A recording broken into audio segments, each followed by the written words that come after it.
This guy has gotten us over 18 million views on our company TikTok account. What do we do when Kirill goes on a couple of months-long holiday? Well, we do what anybody who misses their colleague would do. We make a Kirill cutout. Our customers have started to ask us if he can show up at their fairs and exhibitions. The answer they get now is, no, Kirill won't show up, but we can get you a cardboard cutout. Like here when he went to the Korata exhibition and at the Elisa esports event next week. You'll be able to meet cutout Kirill there. Kirill, if you're watching this, strange things are happening while you're away. People in the comments want to buy you, and we now have 3 of you touring the country. This is Kirill. He speaks Finnish, Russian, English, Japanese, and Excel fluently. And I'm quite certain that the first 4 languages are a side effect of Excel. What is it with these Excel people? Like Kirill, he started coding at age 6. At age 16, he started working at the packing station here at VILPE.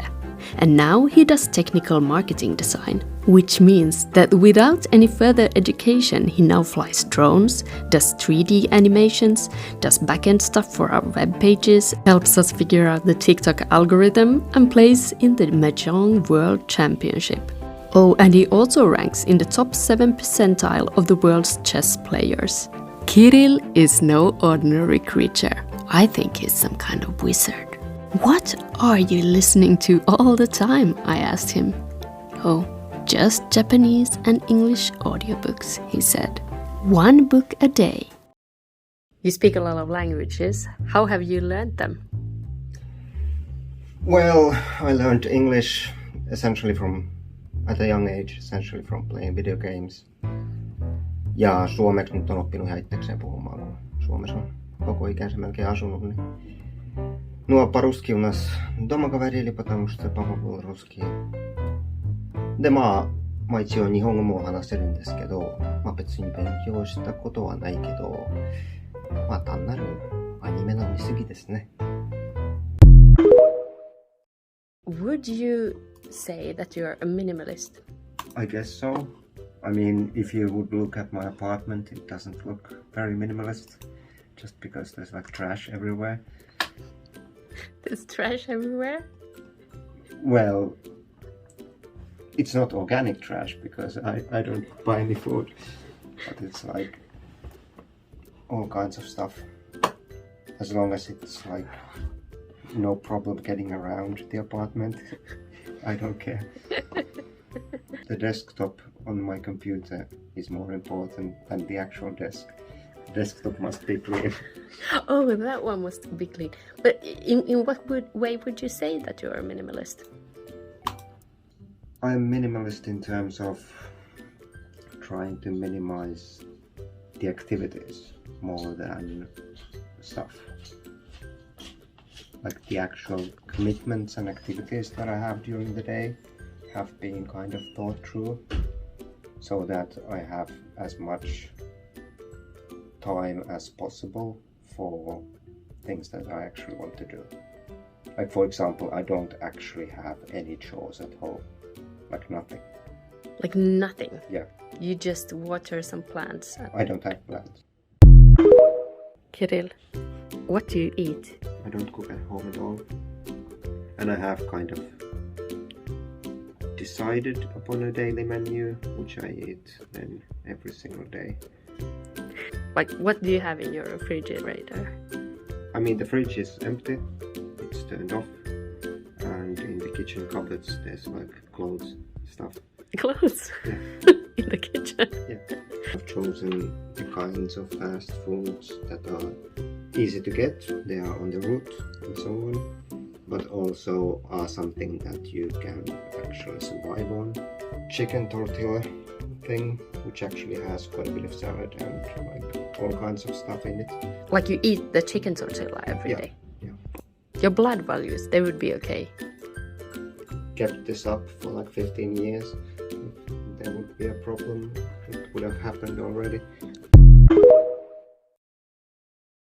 How often do you like wash your knife and a fork at home? Yeah, well at home I don't have. You don't have? Yeah, no, there's no need for that. You have no pots and pans? No, I mean, I might have them somewhere. I'm not sure. I haven't seen them in years. In a decade. In a decade? Yeah. At the anniversary party, we had like a proper meal. And it was like almost strange to realize that I haven't like used a knife and a fork in like a year before that, probably. A year? Yeah. Without a knife and fork? Yeah. I mean, even when I go to like proper restaurants, I usually go for like Asian food, Japanese food.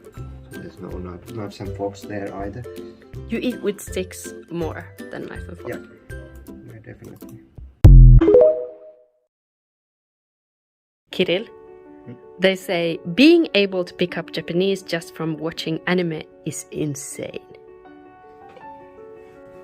まあ確かにここまで喋れるようにはならないでしょうけど、まあ一応俺も10年以上毎年2ヶ月ぐらい日本にいたんで、でもね、もう最初に行った時からもう普通に喋れたし、だからまあそれほどおかしな話ではないはずなんですけどね。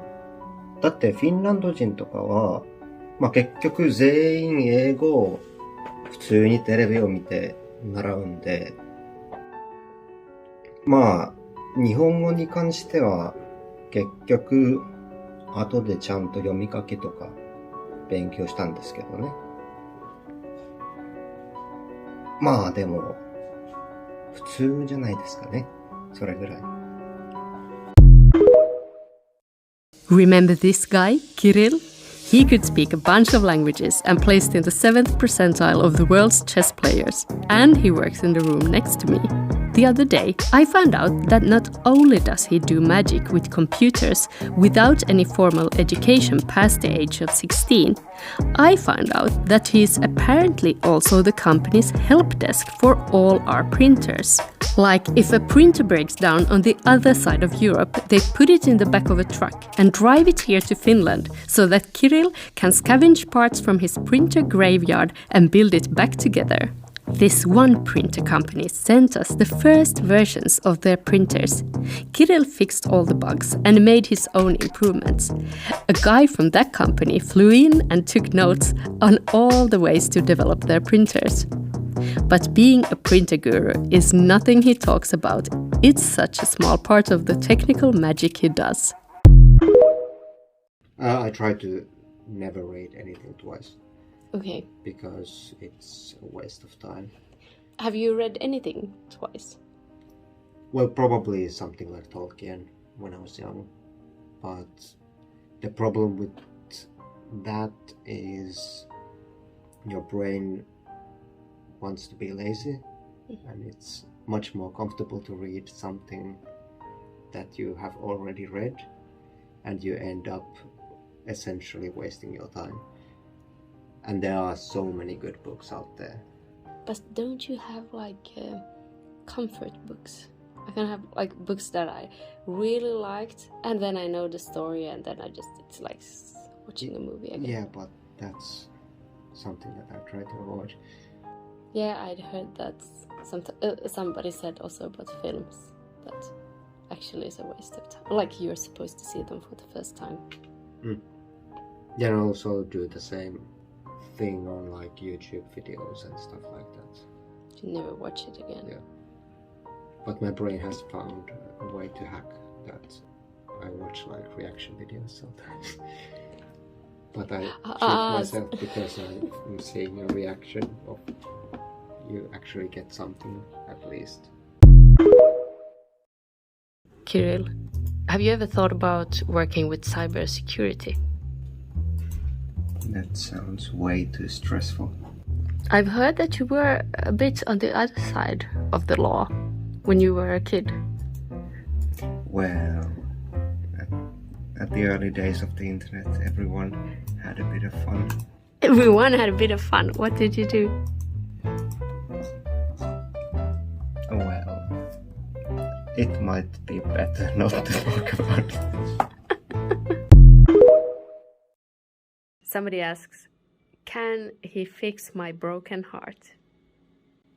I think you might want to turn it off and turn it back on again.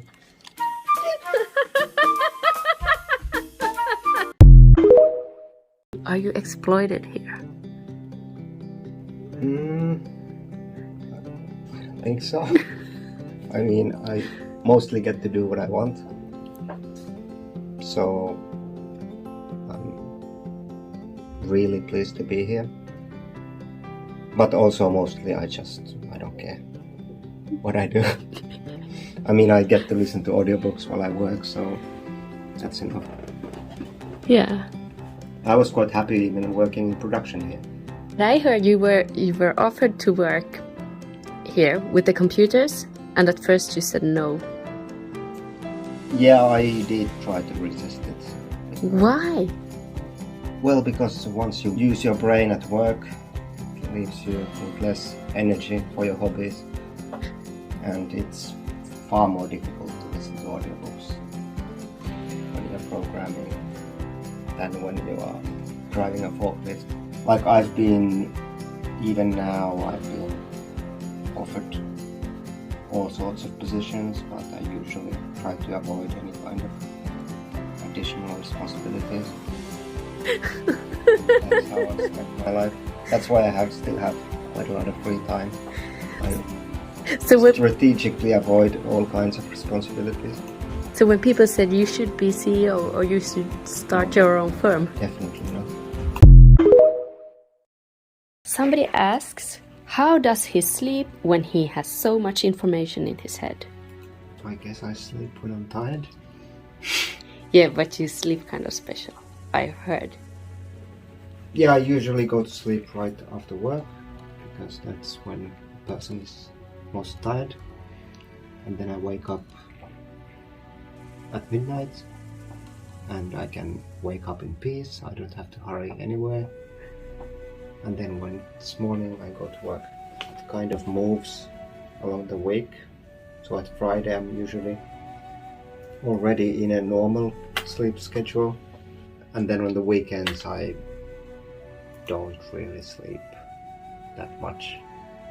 So how many nights do you sleep a week? 5. 5 times a week?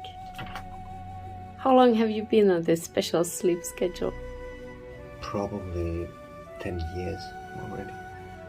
I've tried other kinds of sleep schedules where you sleep 3 times in 24-hour period, but you only sleep 1 hour at a time.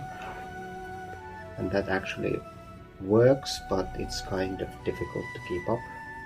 But you end up with huge amounts of free time, so it has its advantages. I did it for like half a year, but... So you slept like 3 hours? Yeah, but the point is to get the deep sleep cycles. Yeah. Because there's actually like a 3-hour resting period between the deep sleep cycles when you sleep. So you sleep, if you sleep 6 hours, you get 2 deep sleep cycles. Oh, so you got 1 more. Yeah, essentially. Okay. But I mean, there are a lot of studies. I'm not actually sure how healthy it is, so I'm not sure if it can be recommended. But at least like there has been studies on it, and I'm not sure what it was called.